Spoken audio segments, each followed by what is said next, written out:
Yakitomy, voice of the web. The tetragram. The tetragram is equilibrium elementary in nature. There are two forces producing equilibrium, and these three constitute a single law. Here, then, is the triad resumed in unity, and by adding the conception of unity to that of the triad we are brought to the tetrad, the first square and perfect number, the source of all numerical combinations, and the principle of all forms. Affirmation, negation, discussion, solution. Such are the four philosophical operations of the human mind. Discussion conciliates negation with affirmation by rendering them necessary to each other. In the same way, the philosophical triad, emanating from the antagonism of the duad, is completed by the tetrad, the four-square basis of all truth. According to consecrated dogma, there are three persons in God, and these three constitute one only deity. 3 and 1 provide the conception of 4, because unity is required to explain the three.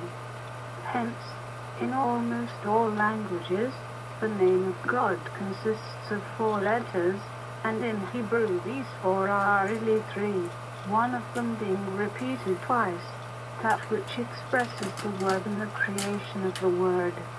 Two affirmations make 2 corresponding denials either possible or necessary. The fact of being is affirmed, and that of nothingness is denied. Affirmation as word produces affirmation as realization or incarnation of the word, and each of these affirmations corresponds to the denial of its opposite. Thus, in the opinion of the Kabbalists, the name of the demon, or of evil, is composed of the same letters as the name of God or goodness, but spelled backwards. This evil is the lost reflection or imperfect mirage of light in shadow. But all which exists, whether of good or evil, of light or darkness, exists and manifests by the tetrad. The affirmation of unity supposes the number 4, unless it turns in unity itself, as in a vicious circle. So also the triad, as we have observed already, is explained by the duad and resolved by the tetrad, which is the square unity of even numbers, and the quadrangular base of the cube, regarded as unity of construction, solidity and measure. The Kabbalistic tetragram, Jehovah, expresses God in humanity and humanity in God. The 4 astronomical cardinal points are, relatively to us, the yea and the nay of light east and west, and the yea and nay of warmth south and north. As we have said already, according to the sole dogma of the Kabbalah, that which is invisible nature reveals that which is in the domain of invisible nature, or secondary causes are in strict proportion and analogous to the manifestations of the first cause. So is this first cause revealed invariably by the cross, that unity made up of 2, divided one by the other, in order to produce 4, that key to the tetragram 19 mysteries of India and Egypt, the tour of the patriarchs, the divine sign of Osiris, the staros of the Gnostics, the keystone of the temple, the symbol of the cult masonry, the cross, central point of the junction of the right angles of 2 infinite triangles, the cross, which in the French language seems to be the first root and fundamental substantive of the verb to believe and the verb to grow, thus combining the conceptions of science, religion and progress. The great magical agent manifests by 4 kinds of phenomena, and has been subjected to the experiments of profane science under 4 names: caloric, light, electricity, magnetism. It has received also the names of tetragram, azot, ether, odd, magnetic fluid, soul of the earth, Lucifer, etc. The great magical agent is the 4th emanation of the life principle, of which the sun is the 3rd form. See the initiates of the school of Alexandria, and the dogma of Hermes Trismegistus. In this way the eye of the world, as the ancients called it, is the mirage of the reflection of God, and the soul of the earth is a permanent glance of the sun which the earth conceives and guards by impregnation. The moon concurs in this impregnation of the earth by reflecting a solar image during the night, so that Hermes was right when he said of the great agent, "The sun is its father, the moon its mother." Then he adds, "The wind has borne it in the belly thereof, because the atmosphere is the recipient, and, as it were, the crucible of the solar rays, by means of which there forms that living image of the sun which penetrates the whole earth, fructifies it, and determines all that is produced on its surface by its emanations and permanent currents, analogous to those of the sun itself. This solar agent subsists by 2 contrary forces, one of attraction and one of projection, whence Hermes says that it ascends and descends eternally. The force of attraction is always fixed at the center of bodies, that of projection in their outlines or at their service. By this dual force all is created and all preserved. Its motion is a rolling up and an in-rolling which are successive and unlimited, or rather simultaneous and perpetual, by spirals of opposite movements which never meet.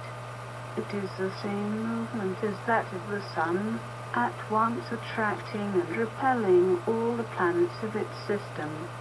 To be acquainted with the movement of this terrestrial sun in such a manner as to be able to apply its currents and direct them, is to have accomplished the great work and to be master of the world. Armed with such a force you may make yourself adored. The crowd will believe that you are God. The absolute secret of this direction has been in the possession of certain men and can yet be discovered. It is the great magical arcanum, depending on an incommunicable axiom and on an instrument which is the grand and unique ether of the highest grade of Hermetists. The incommunicable axiom is enclosed cabalistically in the 4 letters of the tetragram, arranged in the following manner. 20. The doctrine of transcendental magic in the letters of the words, as often inly written cabalistically, and in the monogram of Christ as embroidered on the labrum, which the cabalist postella interprets by the word rota, whence the adepts have formed their taro or tarot by the repetition of the first letter, thus indicating the circle and suggesting that the word is read backwards. All magical science is comprised in the knowledge of this secret.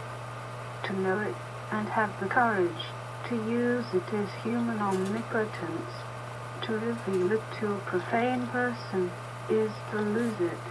To reveal it even to a disciple is to abdicate in favor of that disciple who, henceforward, possesses the right of life and death over his master. I am speaking from the magical standpoint, and will certainly slay him for fear of dying himself. But this has nothing in common with deeds qualified as murder in criminal legislation. The practical philosophy, which is the basis and point of departure for our laws, does not recognize the facts of bewitchment, and of occult influences. We touch here upon extraordinary revelations, and are prepared for the unbelief and derision of incredulous fanaticism. The Voltairean religion has also its fanatics. Pays the great Chetul must now be lurking sullenly in the vaults of the Pantheon, while Catholicism, strong ever in its practices and prestige, chants the office overhead. The perfect word, that which is adequate to the thought which it expresses, always contains virtually, or supposes a tetrad. The idea, with its three necessary and correlated forms, then the image of the thing expressed, with the three terms of the judgment which qualifies it. When I say, being exists, I affirm implicitly that the void is non-existent. A height, a breadth which the height subdivides longitudinally, a depth separated from the height by the intersection of the breadth. Such is the natural tetrad, composed of two lines of right angles one to another. Nature has also four motions, products of two forces which sustain each other by their tendency in an opposite direction. Now, the law which rules bodies is analogous to that which governs minds, and that which governs minds is the very manifestation of God's secret, that is to say, of the mystery of the creation. Imagine a watch having two parallel springs, with an engagement which makes them work the tetragram 21 in an opposite direction, so that the one unwinding winds up the other. In this way, the watch will wind up itself, and you will have discovered perpetual motion. The engagement should be at two ends, and of extreme accuracy. Is this beyond attainment? We think not. But when it is discovered, the inventor will understand by analogy all the secrets of nature progress in direct proportion to resistance. The absolute movement of life is thus the perpetual consequence of two contrary tendencies which are never opposed. When one seems to yield to the other, it is like a spring which is winding up, and you may expect a reaction, the moment and characteristics of which it is quite possible to foresee and determine. Hence at the period of the greatest Christian fervor was the reign of Antichrist known and predicted. But Antichrist will prepare and determine the second advent and final triumph of the man-God. This again is a rigorous and cabalistical conclusion contained in the gospel premises. Hence the Christian prophecy comprises a fulfilled revelation, a fall of the old world and triumph of the gospel under the first advent. 2. Great apostasy and coming of Antichrist. 3. Fall of Antichrist and recurrence to Christian ideas. 4. Definitive triumph of the gospel, or second advent, designated under the name of the last judgment. This fulfilled prophecy contains, as will be seen, two affirmations and two negations, the idea of two ends or universal deaths, and of two resurrections. For to every conception which appears upon the social horizon an east and a west, as an if and an adder, may be ascribed without fear of error. This is the philosophical cross, the key of prophecy, and all gates of science may be opened with the pantacle of Ezekiel, the center of which is a star formed by the interlacement of two crosses. Does not human life present itself also under these four phases or successive transformations: birth, life, death, immortality? And remark here that the immortality of the soul, necessitated as a complement of the tetrad, is cabalistically proved by analogy. which is the sole dogma of truly universal religion, as it is the key of science and the universal law of nature. As a fact, death can be no more an absolute end than birth is a real beginning.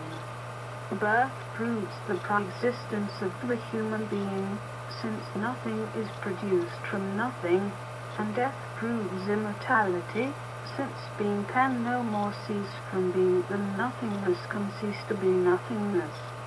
Being and nothingness are two absolutely irreconcilable ideas, with this difference, that the idea of nothingness, which is altogether negative, issues from the very idea of being, whence even nothingness cannot be understood as an absolute negation, whilst the notion of being can never be put in comparison with that of nothingness, and still less can it come forth therefrom. To say that the world has been produced out of nothing is to advance a monstrous absurdity. All that is proceeds from what has been, and consequently nothing that is can evermore cease to be. The succession of forms is produced by the alternatives of movement. They are phenomena of life which replace without destroying one another. All things change, nothing perishes. The sun does not die when it begins the doctrine of transcendental magic issues from the horizon. Even the most fluidic forms are immortal, subsisting always in the permanence of their is and ether, which is the combination of light with the aggregated potencies of the molecules of the first substance. Hence they are preserved in the astral fluid, and can be evoked and reproduced according to the will of the sage, as we shall see when treating of second sight, and the evocation of memories in necromancy or other magical works. We shall return also to the great magical agent in the 4th chapter of the ritual, where we shall complete our indications of the characteristics of the great arcanum, and of the means of recovering this tremendous power. Here let us add a few words on the 4 magical elements and elementary spirits. The magical elements are, in alchemy, salt, sulfur, mercury, and azoth. In Kabbalah, the macroprosopis, the microprosopis and the 2 mothers. In hieroglyphics, the man, eagle, lion, and bull. In old physics, according to vulgar names and notions, air, water, earth and fire. But in magical science we know that water is not ordinary water, fire is not simply fire, etc. These expressions conceal a more recondite meaning. Modern science has decomposed the 4 elements of the ancients and reduced them to a number of so-called simple bodies. That which is simple, however, is the primitive substance properly so called. There is thus only one material element, which manifests always by the tetrad in its forms. We shall therefore preserve the wise distinction of elementary appearances admitted by the ancients, and shall recognize air, fire, earth and water as the 4 positive and visible elements of magic. The subtle and the gross, the swift and slow solvent, or the instruments of heat and cold, constitute, in occult physics, the 2 positive and negative principles of the tetrad, and should be thus tabulated. Thus, air and earth represent the male principle, fire and water are referable to the female principle, since the philosophical cross of pentacles, as affirmed already, is a primitive and elementary hieroglyph of the lingam of the gymnosophists. To these 4 elementary forms correspond the 4 following philosophical ideas: spirit, matter, motion, rest. As a fact, all science is comprised in the understanding of these 4 things, which alchemy has reduced to three: the absolute, the fixed, and the volatile, referred by the Kabbalah to the essential idea of God, whose absolutism, necessity, and liberty, a threefold notion expressed in the occult books of the Hebrews, under the names of Kiva, Chokmah, and Bina for the divine world, of Tiferet, Chisda, and Jabura in the moral, the Tetragram 23 world, and of Esot, Hod, and Netzar in the physical world, which, together with the moral, is contained in the idea of the kingdom or Malkuth. We shall explain in the 10th chapter this theogony as rational as it is sublime. Now, created spirits, being called to emancipation by trial, are placed from their birth between these two forces, too positive and too negative, and have it in their power to affirm or deny good, to choose life or death, to discover the fixed point, that is, the moral center of the cross, is the first problem which is given them to resolve. Their initial conquest must be that of their own liberty. They begin by being drawn, some to the north, others to the south, some to the right, others to the left, and in so far as they are not free, they cannot have the use of reason, nor can they take flesh otherwise than in animal forms. These unemancipated spirits, slaves of the four elements, are those which the Kabbalists call elementary daemons, and they people the elements which correspond to their state of servitude. Sylphs, undines, gnomes, and salamanders really exist, therefore, some wandering and seeking incarnation, others incarnate and living on this earth. These are vicious and imperfect men. We shall return to this subject in the 15th chapter, which treats of enchantments and demons.